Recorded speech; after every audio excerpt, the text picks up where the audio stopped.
Today I'm going to talk about how to spark magic in your team, your brand, and your cause. And I think these are three critical factors for success, whether you're a business, a nonprofit, a coalition, or even an individual leader. I have been, for the past 20 years, working in multiple sectors of the nonprofit and for-profit side. I've worked with coalitions to advance causes, and yes, I have performed magic across 8 countries, soon to be 9 when I go to Peru this September. It may seem like a big difference between being a marketing and nonprofit leader and being a magician, but to me, they're not all that far apart. Because when I'm connecting a donor to perhaps make the difference in a family, that their donation can actually help send a teen to college, maybe the first in her family to go to college. Like, that's pretty magical stuff.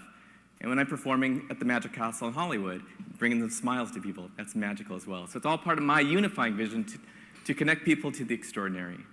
While we all can't be magicians, I do think there's extraordinary power into thinking like a magician. So let's think about this tomorrow or this weekend. You're talking to somebody, and they say, how did the summit go? I mean, I think just sharing facts and figures isn't going to cut it. Thinking like a magician will put you in that place to wow them, to captivate their imaginations, to make it meaningful and memorable.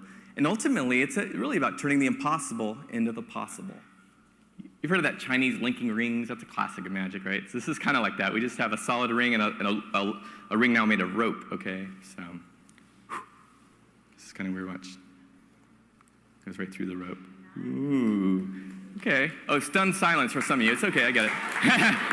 But just for you, I'm going to put the ring right back through the rope on the count of 3. Here we go. 1, 2, 3, right through the rope. See?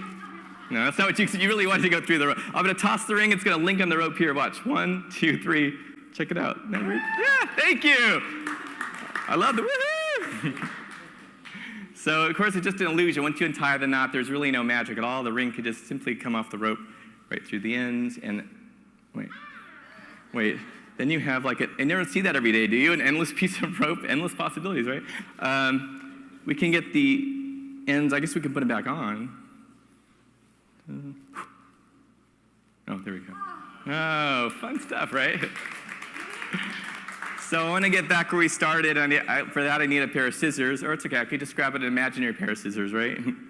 That's 2. If I had this, that's 3, right back where we... No, it's not exactly where we started, right? I think you recall in the beginning, these ropes were different sizes, guys. I was talking about this triad out of misaligned, right? So watch. It goes right back where we started with a small, medium, long piece of rope. I know you're probably thinking there's something trick. I'll toss these to somebody. They're regular ropes and stuff. So anyway, I hope you like that. Cool. So first of all, I want to talk about sharing your cause, okay? So what is cause? Cause is why you exist in the first place. It's the problem that you address that's compelling and you're uniquely qualified to solve. But I often see sometimes we're so focused on the next event, the Google Analytics, who's coming, this and that, and we lose sight. Wait, why are we doing this again? So just being aware of your cause, going back to your roots is important. Everything stems from cause, your mission, your vision, strategies, vision, objectives, everything. So that's why it's so important to know. This is a whole college semester in 20 words. Your cause is why you exist. Your mission is what you're doing about it. Your vision is where you're going, and your strategies are how you get there. The second step is sharing the cause in a way that inspires people. So when you're talking to, forget the elevator speech idea. Don't come up with a two-minute elevator speech. Just have answers to these 3 questions. Why us? Why you? Why now? Let's take the swim program at the Y again, okay? Why us? You know, the Y pioneered water safety and swim lessons 100 years ago. We believe that no child should lose their life to the water. That's why it's so vital. Why you? You know, I know that safety of kids is important to you. Or I know that water is important to you. And I'm asking for your leadership to help us. And why now? This summer, more kids are going to swim than ever. And we live along the coast. We live near the beach. We'd like to raise our number from 2,000 to 3,000 kids this summer. Can we count on your support? That's one way to do it. So now team. I really believe that teams are the most underutilized aspect of your organization's success. They're the power of how you connect with the world.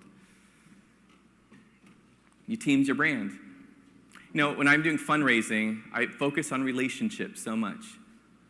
I kind of jolt people, especially on my team, that fundraising is not our goal. Stewardship is our goal. Fundraising is the outcome. So if you're doing any sort of fundraising, that mantra could be very helpful. Stewardship and relationships are the goal. If we're doing that right, fundraising is the outcome. Another way to do it might just be an old-fashioned SWOT analysis, but engage your team in the process.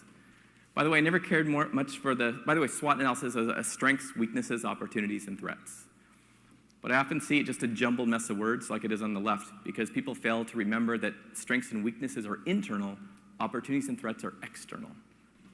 So I just revised the chart. It's a 1-degree tweak, right? But you can visually see when we talk about strengths and weaknesses, it's internal, opportunities and threats are external.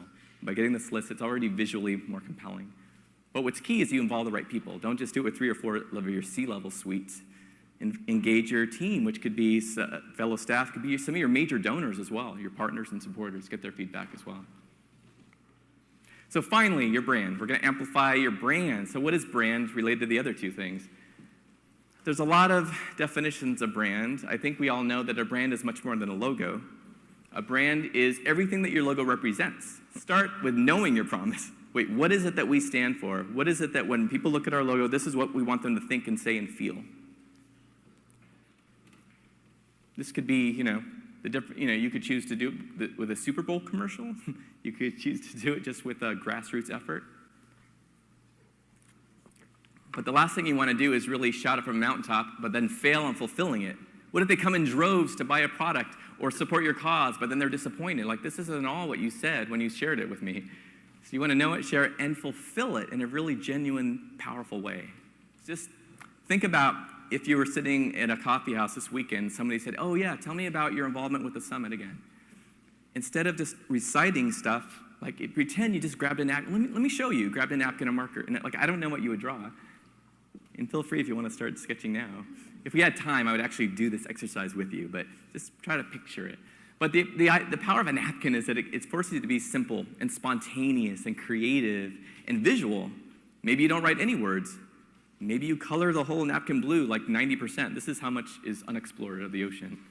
Or, there's all kinds of interesting ways you can express yourself. At the training yesterday, they did some really cool drawings, and I said, have you ever expressed your brand and your cause that way before? They said no.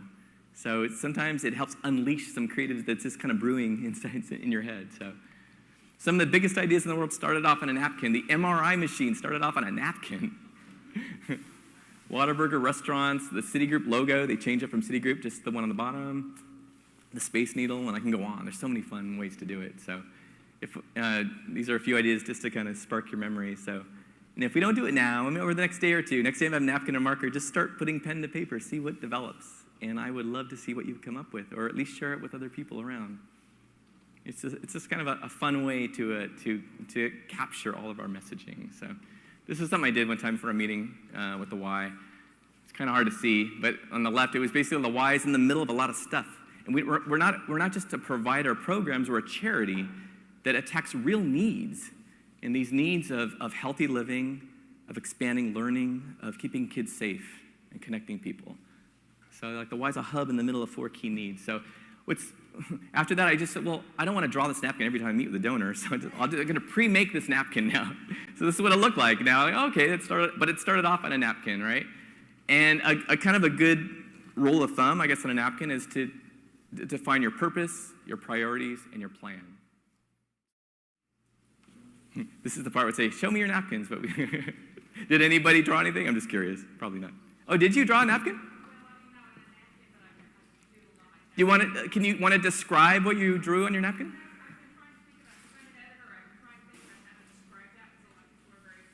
Yeah.